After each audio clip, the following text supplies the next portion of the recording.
ខ្ញុំចង់ចែកម្លែក tip មួយក្នុងការ model Sakura Riba នៅក្នុង element កោងថា free form shape Riba ទីហោខ្ញុំមានជា panel កោងបែបនេះមួយហើយខ្ញុំនឹងនឹងគូ model Riba ឲ្យចេញជារាងបែបនេះជាទូទៅយើងគូ 2D អត់អាចគូ Riba កោងបែបនេះបានទេតតែយើងគូជា 3D អូខេនេះជាអ្វីដែលខ្ញុំនឹងបង្ហាញថាយើងត្រូវធ្វើបែបម៉េចដើម្បីគូបាន Riba ដូចនេះវារាងបែបនេះសម្រាប់ element ដែលមានរាងកោង code panel អូខេ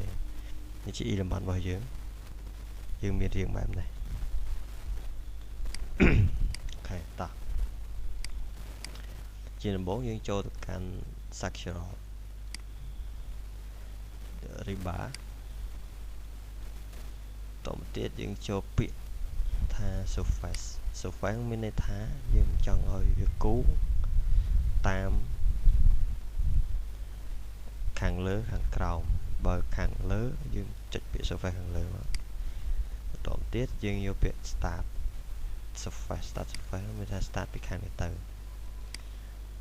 ន្តទៀតពាក្យថា in surface គឺបញ្ចប់នៅខាងនេះគឺយើងចុចចុច OK មកអញ្ចឹងវាមកកើតបានជា Riba ដែលរត់តាម shape របស់យើងបន្តទៀតយើងគូខាងក្រោមថា surface ខាងក្រោមតទៅទៀតគឺ start ខាងនេះក៏បានដែរ start ខាងនេះin ខាងនេះម្ដងអូខេហើយយើងចុចពាក្យ in អញ្ចឹង Riba វានឹងកាត់ទៅរត់មកខាងនេះនៅខាងក្រោមអូខេតោះនេះគ្នាអ្នកនរគ្នាអូខេតមកទៀតកន្លែងនេះយើងអាចដូរវាជា maximum spacing អូខេ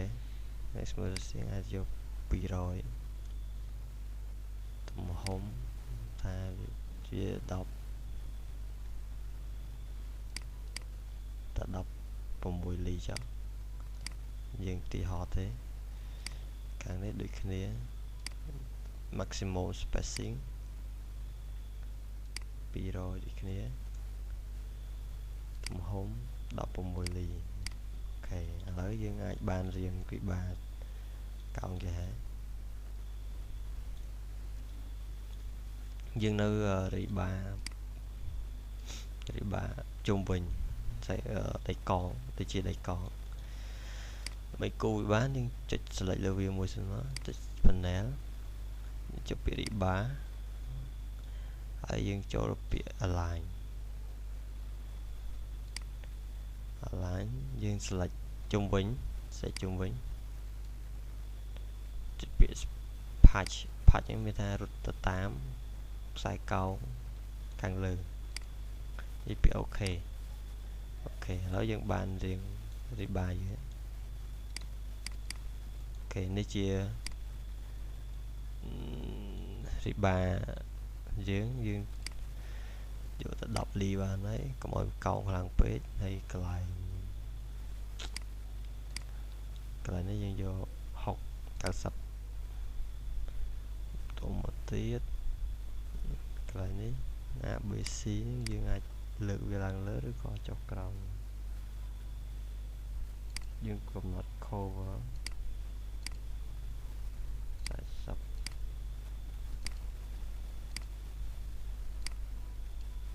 cover អាចយកត្រឹម20បាន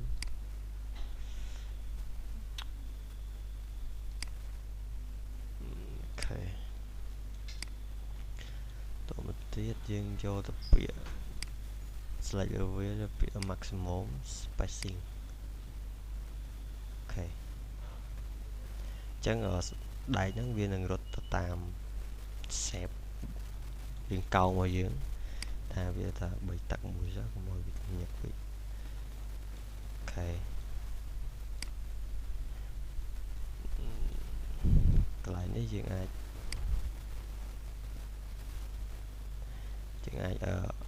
ថាវានៅចេះយើងអាច offset select លើវា offset ចុះក្រោមបន្តិចបានអូយទៅមុខទៅក្រោយ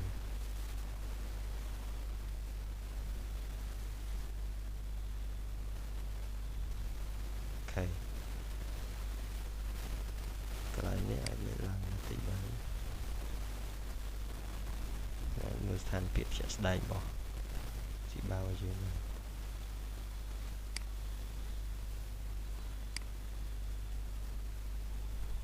ខេតែកន្លែងនេះយើងចង់ឲ្យរីបាយើងលៀនចេញថាវាជា development length អាចឲ្យវាលៀនចេញ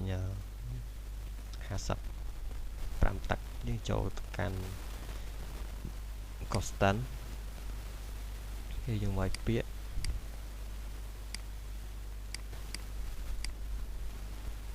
អូខេយើង select មើលយើង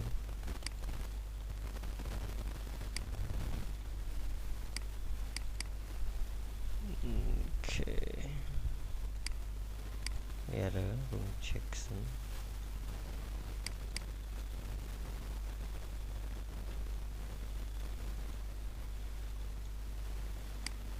កន្លែងនេះបើលើសយើងអាចលុបចោលបានយើងចូល edit bar មកចុច remove អូខេហើយយើងចង់ extension វាទៅមុខយើងចូលទៅពាក្យ constant component can new select variable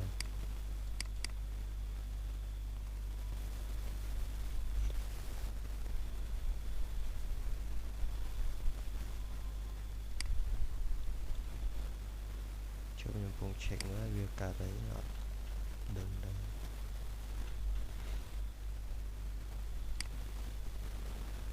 edit constant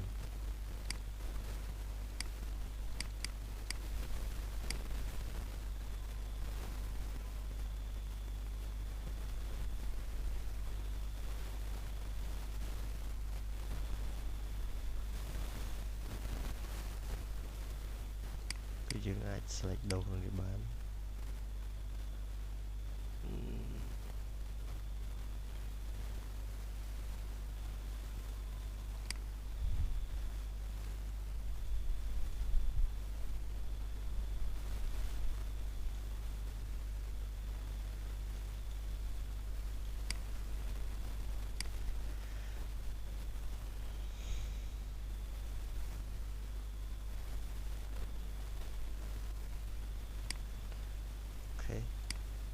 ឥឡូវedit bar ចូលនេះទៅតែមួយទេ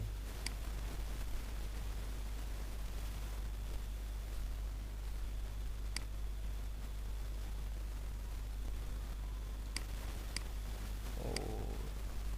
កើតទៅទេឥឡូវ skip សិនកន្លែងហ្នឹងហើយយើ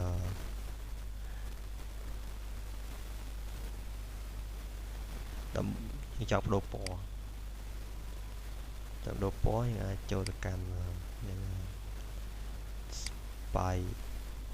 spy ribbon យើងចុចពាក្យ spy color មកចុច diameter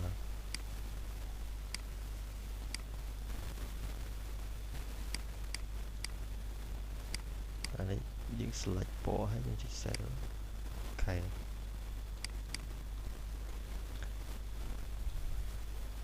អូខេឥឡូវមានថា